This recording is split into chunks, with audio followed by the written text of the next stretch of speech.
Voici une vidéo sur le chapitre « L'activité interne de la Terre ».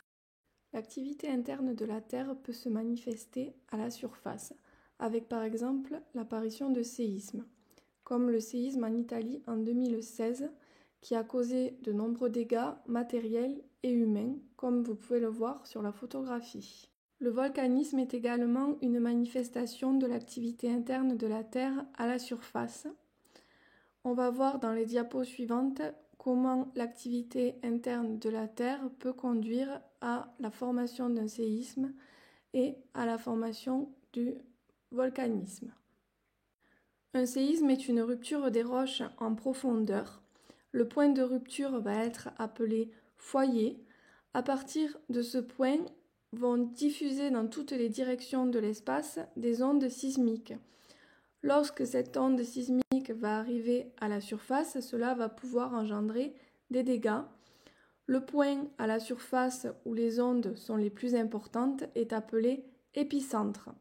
C'est la projection du foyer à la surface de la Terre. Il existe deux types d'éruptions volcaniques, les éruptions effusives et les éruptions explosives.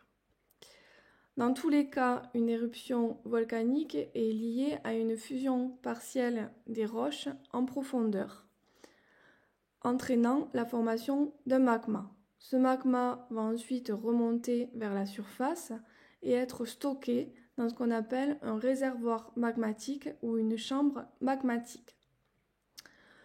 Le magma va ensuite remonter le long de la cheminée avant de s'écouler vers la surface. Lorsque le magma est fluide, on va avoir une éruption effusive caractérisée par des coulées de lave fluide. Lorsque le magma arrive à la surface, il va prendre le nom de laves qui vont s'écouler du fait de leur fluidité sur les pentes du volcan. On va avoir la formation d'un cône au niveau du cratère. Pour les éruptions explosives, le magma va être très visqueux, ainsi il va constituer une sorte de bouchon au sommet du volcan, entraînant la formation d'un dôme. Ce qui va entraîner une accumulation de gaz à l'intérieur du volcan, et cette accumulation d'un gaz, au bout d'un moment, va provoquer une explosion en détruisant le dôme.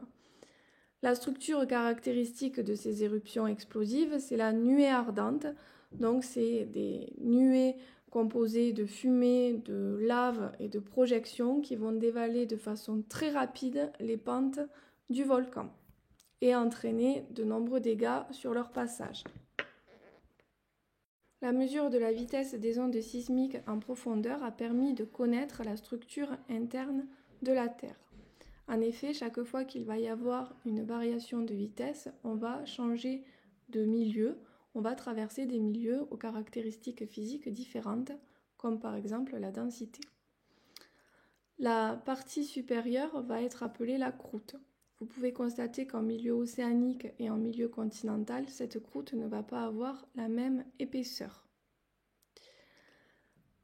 La croûte appartient à la lithosphère. La lithosphère, c'est la partie rigide qui s'étend de 0 à 100 km de profondeur en milieu océanique et de 0 à 150 km de profondeur environ en milieu continental. Elle est représentée en jaune sur le schéma. Cette lithosphère repose sur une zone moins rigide appelée l'asténosphère, représentée en vert dans le schéma.